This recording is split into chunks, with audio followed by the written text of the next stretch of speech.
Hey babes, welcome back to my channel. My name is Ariana and I go by Airi, and today we're answering questions that nobody asks. Let's get into this video.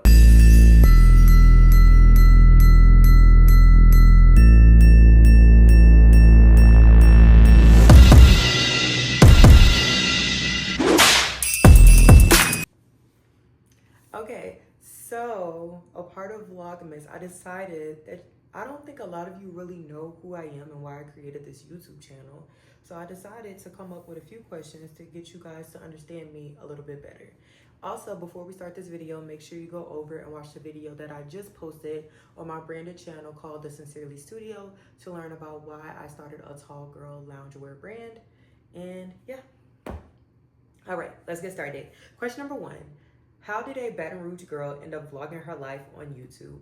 So, as most of you know, I am in the military. Once I joined the military and I got to my first duty station, I wanted to break out of my shell. I'm a very quiet person, very introverted, or so I thought. So to help me be less introverted, I was like, maybe I should start vlogging my life and putting it up on YouTube. And I also, it was like a love letter, like a visual diary to my family to keep up with me, because like when you're in the military, it's very rare for you to just go home like every single weekend. So it was like a diary for me and my family to look back on, and just also a way to push myself to step out of my boundaries and be more of like a introverted person that was able to talk, whether I was talking to 5 people or 5,000 people. So yeah. Question number 2, what is it really like being in the military, right? Trying to live a soft, cozy life. It has its good and bad days, to really be honest. I feel like nobody can ever take away my bouginess. Since I've been in, I've always tried to girlify or Johnsonify my place rather, whether that's like putting up a few wallpapers that remind me of home, or just cooking food that reminds me of home, just doing little tidbits throughout my tours at these places that kept me grounded and reminded me that like I'm still a girl. As you guys can see, like through different clips in my videos, everything in here is either orange or pink. And you would really only know I'm in the military if you like watch my videos consistently, because I barely posted my uniform. So I would say keeping up with the routine that I had prior to me joining, and just setting aside time for me to go and do stuff for myself, whether that's get my lashes done or go get my nails done, put on press-on nails, take a weekend to go hang out with friends, or just take a solo trip somewhere to re-engage my mind and remind me like you deserve to have a good time and just feel free and just release the pressure of being in camis and boots all day. Question number 3, did the military teach me discipline or just how to pack a bag in 30 seconds? And to really be honest, the military taught me more than discipline. It really taught me how to control my emotions and to keep a poker face. So prior to me getting in, I was very hot-headed. Like I always had a rebuttal for everything that somebody said to me. I was always right, and everybody else that disagreed with me was just a hater. Now that I'm learning how to be a leader, be a role model, maneuver different personalities and different ethnicities, it's like, wow, like it really teaches you to grow up. And as you guys know, when you're in the military, you grow up fast because you're in charge of so many people at such a young age. As soon as I turned 19, I was in charge of like 10 people. And most people that's 19 years old, they're like just buying their first car, about to graduate college, going to college, getting their first job or whatever. And I'm over here like training people, teaching them how to drive, giving them life lessons and financial advice. So yes, it taught me a lot of discipline and a lot of life lessons that I can carry on with me once I get out. Question number 4, why early childhood education? What made me choose that path? So for those of you that don't know, next week, I'm literally gaining my bachelor's of arts in early childhood education. And I always knew since I was 7 years old that I wanted to be a teacher. I love learning. I love helping other people learn. I am a nerd when it comes to that kind of thing. And working with children just brings me a lot of joy. And I really don't know how to describe. You know how some people be like, oh, I knew when I was younger that I wanted to be a doctor. It's something that I always knew. My mind never shifted. My passion never changed. Like, when I signed up for certain colleges or applied for certain colleges, all I did was research night and day. What is their early childhood program like?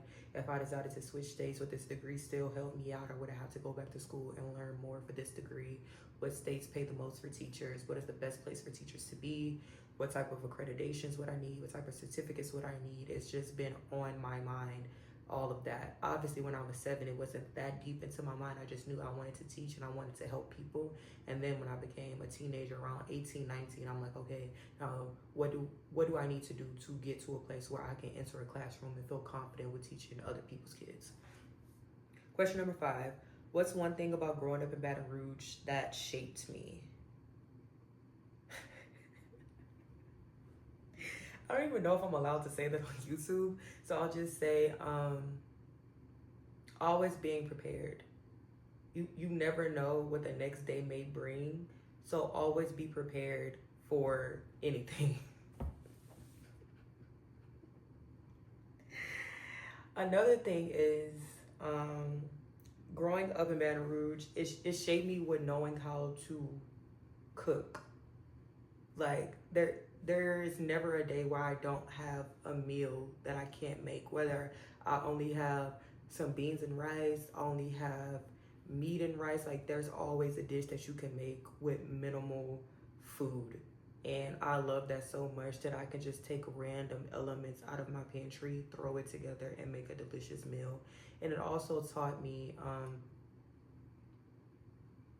how to be humble and independence, because growing up in Baton Rouge and seeing somebody like make it out, not saying that like I grew up in a rough neighborhood, but we weren't living in the suburbs.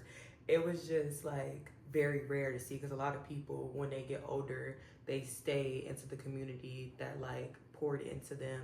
And then for a few of us to like just leave and like very rarely ever come back, it's like, whoa, like y'all really did it. And I guess the love and the culture and all of the life lessons that Baton Rouge gave me is the reason why I'm able to be so far away from home and not regret any decision that I made since I left when I was 18 years old. Question number 6. What's the biggest difference between traveling in the US and overseas? I would really say it's the hospitality. People overseas, in my opinion, because where I traveled to, they are way nicer, way more helpful than what they are in the US. I've only been to a few places. I haven't traveled with the military, but I have traveled on my own vacation time, my own leisure. I've been to St. Martin. I've been to South Africa, Cape Town, because you guys got very upset when I called it South Africa. And I've been to St. Martin.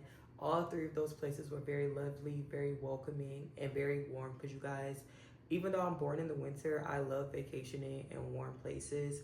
And it was just like a breath of fresh air, how clean the water was, how like nourishing the food was. Like, it was like free of all of that added stuff they put in ours. It's just truly a different experience. And I feel like it's something that everybody should experience at least once. So girl, go get that passport. Question number 7. What's one cozy thing that keeps me sane no matter where life sends me? I would say taking a bubble bath and lighting a candle. A bubble bath will literally ease all my pains and all my worries and all my stress for the day. Just sitting in the tub and just relaxing and letting the steam just calm me down will always be my number 1. It don't cost nothing. All right, sorry about that, guys. Phone cut off. But I was saying, for the bubble bath, it doesn't cost anything. And it's a very easy and quick thing to do when you need to decompress after having a long day. All right, so part 2 of re-answering these questions, but I should have knew my phone was gonna cut off anyway. Anywho, number 8, what's one thing I wish more girls in their 20s knew? I wish more of us knew that it's okay to try again. I went to college, decided I didn't want to do it, and then I went back, and now I'm graduating. I was more so worried about what other people would think about me graduating with a bachelor's at 25, when most people that I know don't even have a bachelor's. So stop worrying so much about what other people are doing and keep going.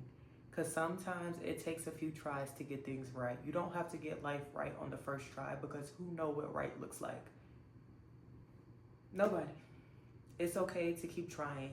Take that job, take that trip, take that chance, because you never know where that next chance or that next trial is going to take you. It could literally open up a door of opportunities for you. Question number 9. What's my comfort meal and why is it always better when I cook it? I feel like y'all already know the answer to this question, but for those of you that don't, my comfort meal is lasagna. I probably made it at least 1,000 times on this channel.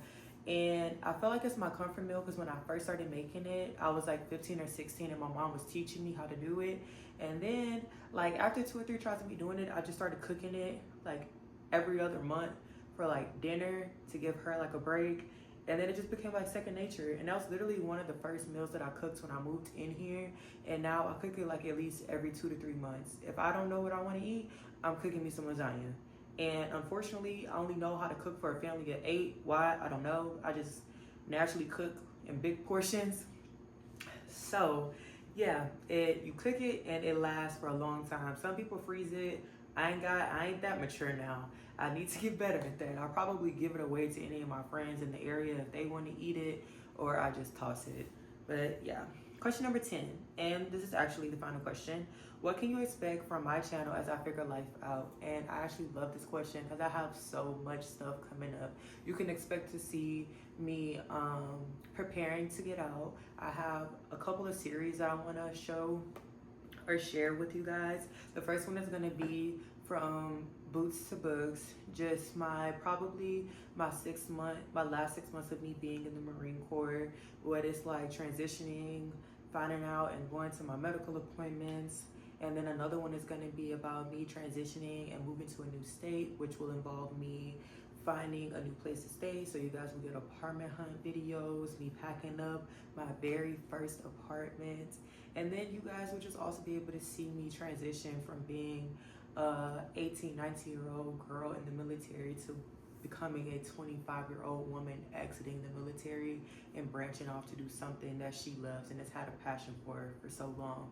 So just vibing, chilling, and exploring with me on my highs and my lows and all of the chaos that's in between both of the two. Thank you guys so much for watching, and I'll see you in the next video. Bye.